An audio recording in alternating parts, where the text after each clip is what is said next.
the Daddy streaming experience. I'm your host, as per usual, Daddy. If it's the first time you're watching the stream, the VOD, or the video on YouTube. I'm a monthly Hearthstone Wild Legend player who typically hits Legend first of the month, and after that I goof off. And when I goof off, I play your decks. And I'm going to do that tonight, but first I'd like to talk about, since we got the nerf patch, which should effectively remove Demon Seed as a top meta player from the meta, I'd like to talk about decks that are going to be next in line, what's stepping up, what's still good, what should I play if I'm trying to climb in anger. I think the best climbing deck that's available, and also might be the best deck in the format, is extra large aggro Shadow Priest. I didn't like Neophytes. I'm not running Neophytes, I don't think. I threw in Sing-Along Buddies in their stead. Or maybe I cut, what I cut? I don't even remember. I don't know. There's a lot of cards that are actually pretty decent in this deck that you throw together. If you don't have Naren Sooth Fancy, throw in Neophytes. If you don't have another one of the random legendaries I have, throw in Neophytes. Honestly, the best cards in this deck are... where are they? Ethereal Oracle. This card is just nasty. You always want to proc this, and it has direct synergy with stuff like Acupuncture, Mind Seer. Raise Dead is a great way to start it rolling. Synergy with Mind Blast. It's just disgusting in this deck. And if you're not using Raise Dead to proc it initially and draw, it's just very good off Raise Dead as well, as long as you have spells in hand. Vol'jin's fine on its own. You guys know this deck. You don't need me to explain to you this deck. This deck is very, very good. People ask me all the time, why is the XL version better than the 30? It turns out an extra 10 health in the mirror is a humongous advantage. You can take a little bit more risks. You can develop a little more. Not only that, you have cards like Mixologist that allows you a little bit more flexibility in the mirror to clear their boards while they can't clear yours. So, the meta's slowing down a little bit, has been since we reintroduced Renathal, and aggro decks are sort of shifting back a little bit more to be a little bit more mid-rangey in order to have a little bit more staying power so they can chip down the 40 health. This deck might be the best in the format, and if this deck is the best in the format, I would consider that a good thing. Because if this deck is the best deck in the format, this is a very hateable deck. Odin Warrior stomps on this deck. You can take your Reno piles and you can fit them towards control. Are you always going to win? No. Are you going to have fun sometimes? Yes. For Christ's sake, you could play Starship Priest against this deck. So there's some real benefits to this deck being good. I think it's a good shout for best deck in the format. Not sure if it's there yet, but like it's in the discussion. There's probably 3 decks that are in the discussion. Maybe 4. Second deck I'll feature is Hostage Mage. This is NHL fans list minus 2 changes. He was running 2 of the Rogue Shacky cards, Knick-Knack Shack. He said this was mostly tech against quest-lined Demon Hunters, which he was seeing, so it was like glide tech. You're basically playing Knick-Knack Shack, and then if you get glided, which is really the only way you lose against Fatigue Demon Hunter, then you just you shack your hand back into your hand, and then you have cards again. We're running Portermantle Skyla. We are not running Polkelt. I don't like Polkelt in this list for a couple different reasons. Reason number 1, we're going to be playing the fun card, the Ceaseless Expanse. So I want to top deck Romath if I'm going to be running Polkelt. I don't want to top deck the Ceaseless Expanse. I will justify the Ceaseless Expanse in a little bit.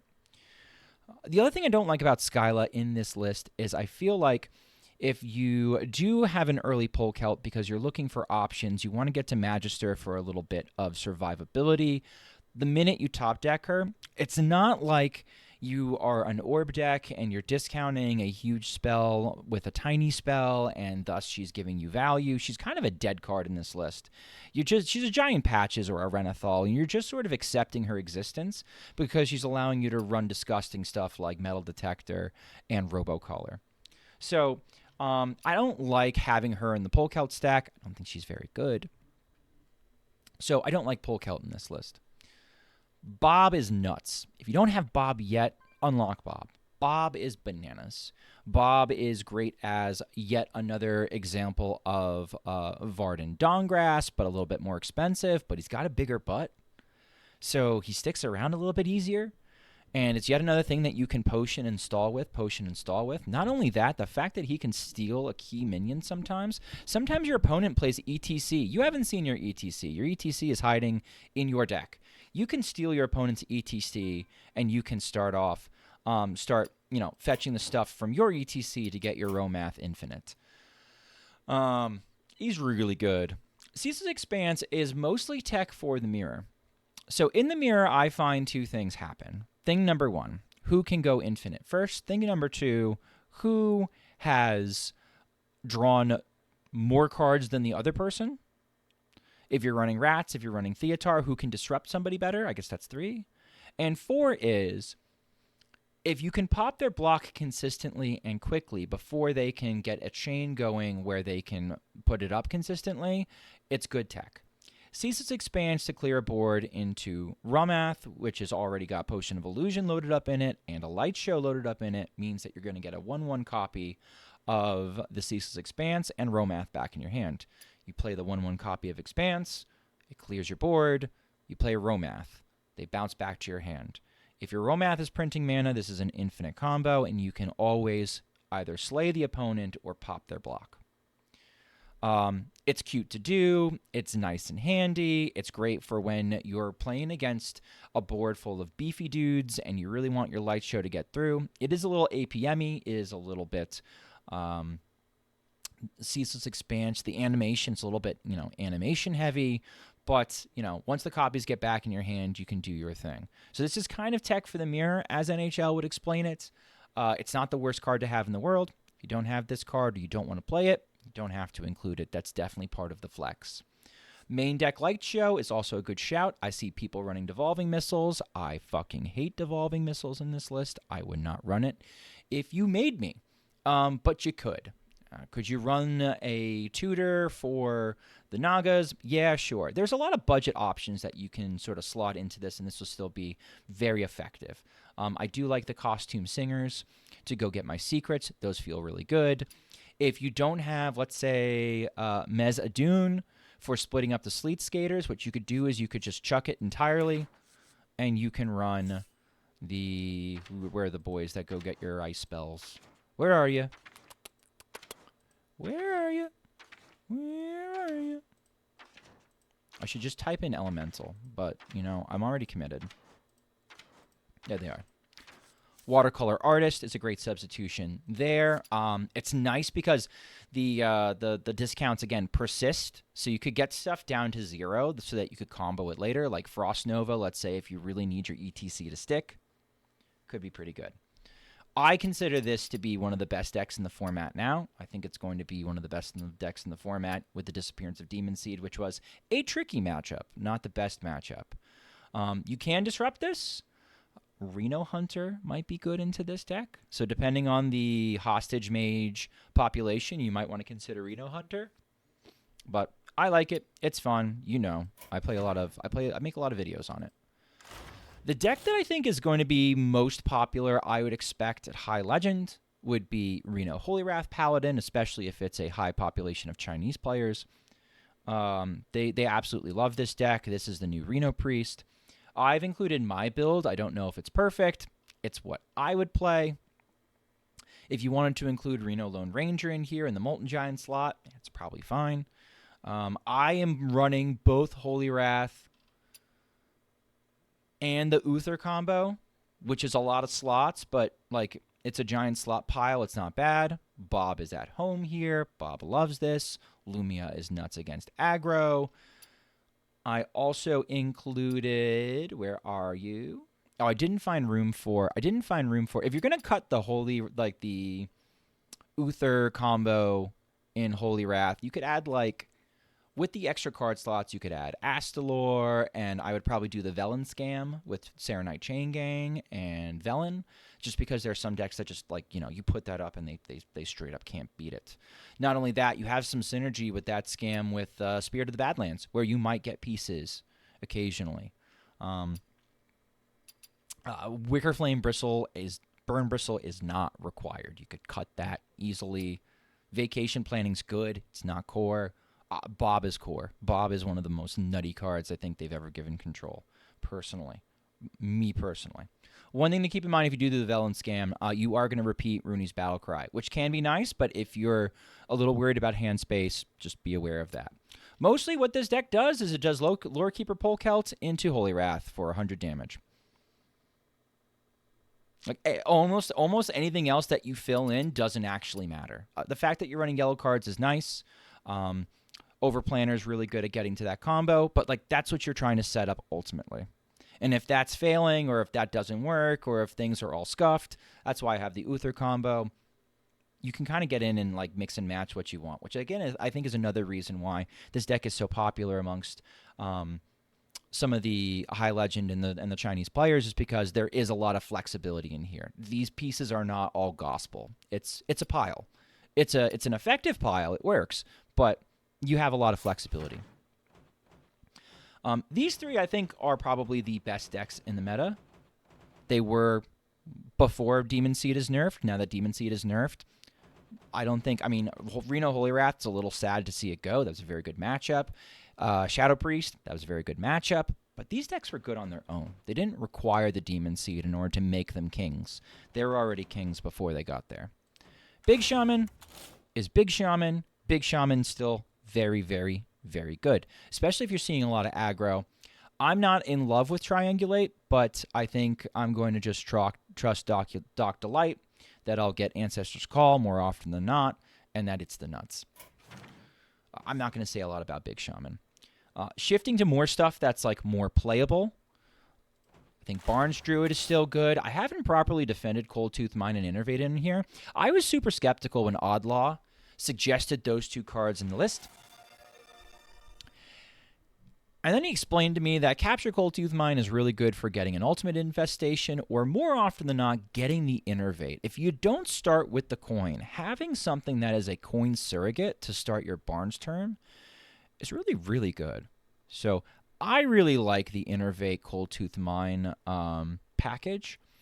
It can also be nice mid-combo if you've already Pendant of Earthed and gotten Ysayle out of your way. It's always finding Sleep Under the Stars. Like, it's playable. This is the list that I played to Legend this month. It wasn't as smooth as last month, but I also think the meta got a little bit more hostile, a little bit more Barnes Druid aware than the previous month. I would probably still play that. I would still play the Chinese version of Malygos Druid. A lot of people have cut the one-ofs in here. They've like cut Overgrowth for 2 gifts, or they've cut the travel mixes for an Innervate and a aquatic form. I don't like the 0 mana spells in Maly Druid because during the combo turn they cost 1 mana, and like 1 mana Innervate is just you spinning your wheels. 1 mana aquatic form is okay, but it can be a little dicey if that's your last card that you have. I really like the trail mixes to set up the combo, so I would leave the trail mixes. The funnel cakes cost 1 mana. I would actually leave the funnel cakes. You could cut the funnel cakes. I guess you could put in a second Overgrowth and a second Malfurion's Gift. That's fine. But just anything that sort of gets you to cheat some mana, to get a little bit higher, is a good thing. As I think I've demonstrated that at this point, this combo is incredibly durable. It's very clean. It's a little better into aggro because you can kind of just sort of throw away your swipes. You've got the spell damage locations, I think. Oh, no, you don't. You don't need them for the... you don't need them because you got Malygos. But you could throw away your swipes to survive and then just make a giant board of stuff and be like, hey, I've got 4 12s, and I've got 5/5 taunts, and I've got a 10-mana Reno that's going to heal me up next turn. What's your move? And they usually concede to tempo itself. So... this deck is looking really good. Really good players like Maxibon and KVLT are singing its praises, which makes me feel good because I've been high on this deck for a long time. Go back and look at when my first deck, my first video on this deck was. I've been high on this thing for a long time. I'm glad it's finally getting some love as a real deck. So that's still good on the fringes. A spoiler in the meta that might be the best deck in the meta, but I have it low down here, is Reno Mage. Reno Mage... shaded toward the hostage package. You'll notice that the hostage package is still in here. We have an extra ice block in the ETC. That's our one little nod to the fact that it's being Reno. But pretty much you're setting up the Romath combo, and that's your win condition. We still have Sleet Skater. We still have Bob the Bartender. We're still bouncing stuff back to our hand. We are going to play Reno Lone Ranger because why not? I know Corb was running Koldara Drake in his deck. If Reno Priest comes back, I'm not running Koldara Drake. I can't tell you how many times Koldara Drake has been stolen from me and then used against me to murder me more often than I've used it to murder the opponent. So I'm keeping it the hell out my deck.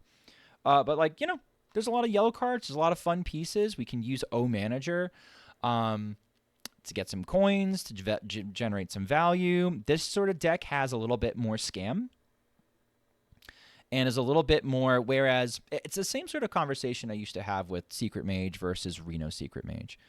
Secret Mage is more like ballroom dancing. The movements are very choreographed. The turns are very consistent. You know exactly what's going to happen. Whereas Reno Secret Mage is a little bit more like jazz. You're not sure what's going to happen. It's a little bit more improv. This is a little bit more interesting. This is a little bit more improv. And apparently the stats say this is actually favored into Hostage Mage, probably in part because of Zephyrus Flare as an option. But also I think, you know, you've just got a little bit more scam involved. You can run, if you wanted to, you could run Rat, right? So we've got a little bit more disruption in here as well. I don't know. I can see it. I could see it being very, very decent. I've had a good time playing this list. This is not my list. This is from It's Solely, one of my viewers. I think he did a good job. No notes. I'll keep it. Again, if you don't have fringe stuff like Reno the Rechologist, play good standard cards. I don't know. Good standard legendaries are fine. Last but not least, a deck that... Oh, not last but not least. Another deck that I think is going to be pretty good is, I think, Fatigue DH makes a comeback, especially if we see a bunch of piles. This deck was pretty good into control decks. Control decks don't do a great job of clearing its boards and disrupting it. I just snagged this list from Neon31's website, and I swapped a double jump for a speaker stomper because I felt like it.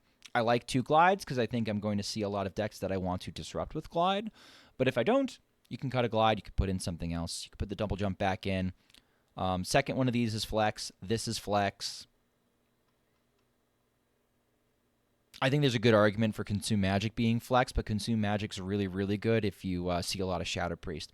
If you see a lot of XL Shadow Priest, this is not the deck for you. This is not that this deck hates to see aggro. If you see a little bit more greed, this deck is great. Last but not least, with Seedlock getting deleted, I think Reno Druid makes a comeback. Now, I've tweaked this list a little bit. I've cut Marin. I cut Marin. I cut a spammy Arcanist because I think I'm going to see a little less aggro. So the 5 mana Defile is going to be a little bit less important. Marin is nerfed, but also, like, I think I'm going to have plenty of draw anyway, and Bob the Bartender is a lot of resources. I kept King Tide. King Tide could probably go. I really wanted to fit in the Serenite Changang Velen scam because, like, that just seems like a very easy way to just sort of end it against aggro. Especially in a class like Druid, where you could ramp to mana pretty quickly. You'll notice I don't run Reyestraza. The main way this deck wants to kill is Astalor, Bran, Aviana, ANR shenanigans. That combo has a ton of board space attached to it. I don't want to muck up my board and my hand space with random dragons and an egg I can't personally remove. So I don't like Reyestraza in Reno Druid. If you want to add Reyestraza, be my guest. You don't have to hate me for it.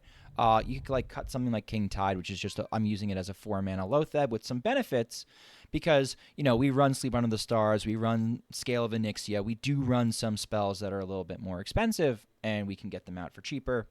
That can be helpful. So I think something like this starts seeing a little bit more love in the format. I'm also not in love with Frost Lotus Seedling, but it is what it is. All right. So that is, let's see, 1, 2, 3, 4, 5, 6, 7, 8, 9 decks that you can try in the brand new meta now that Seed is gone. I do want to say one thing about the nerfs to Seedlock. I think Glare has now turned into a hipster aggro card. In some cases, it's going to be a, you know, essentially a 0 mana Spider Tank. That's also a demon. Do with that what you will, hipsters. I think in some cases we're going to use it with Bran to refresh mana in Warlock. For some hipster stuff, do with that what you will. I think in some cases we're going to just sort of have fun with the card, but the card isn't going to end up doing the same degeneracy that it used to. And that's really sad for some people. Some people loved old Glare, and some people loved old Dark Glare and how skill testing it was and how cool the mirrors were. And it was a deck that you had to learn how to play against. You weren't always constantly hitting the opponent in the face. Sometimes you backed off and you let the opponent hit them in the face while you built up a board that they then had to try and like broom you out. And if they couldn't broom you out, you just got them. Or you'd wait, and you'd wait for them to get low enough and you'd smack them. And you'd either get them or you'd get them so low that they couldn't recover. And that sort of strategy is gone with Healthstone. The deck became a whole lot less interesting to play against from an aggro standpoint or even a pile standpoint that can apply some pressure. Because honestly, there are times you should apply pressure against Glare. So where does it go from here? Well, I think the quest line isn't dead, and that's on purpose. They don't want to kill the card because it's still a popular card. But also, they see it as being a stopgap on the meta to stop it from becoming giant tech pile versus giant tech pile. As much as Reddit would love that, that would really bog down the format and probably make it pretty susceptible to some fast combo. So they don't want that happening, so they didn't kill the card. And I don't think the Demon Seed is dead. I think a slower version that's probably extra large, that's looking to combo starting turn 7-8 is probably very doable. I think that's a good place for the card to be honest. The people that really want to play it and really wanted to refine it have the ability to do so. It's not completely dead where you'll never see it again, but it's not so good that you're not going to see it often. I think that's great for variety. I think that's a good thing for the format. So I applaud both nerfs. I think both nerfs are fine. Basically, after printing Healthstone, Dark Glare wasn't interesting anymore. Really bad players were playing it suboptimally and not getting punished. And I think the deck was just too easy to pilot and too obnoxious and really did too much despite maybe never ever being more than a tier 2 deck. So if you enjoy this content, please consider liking, commenting, and subscribing on YouTube. And now my chat is going to send me a bunch of unplayable Garbo.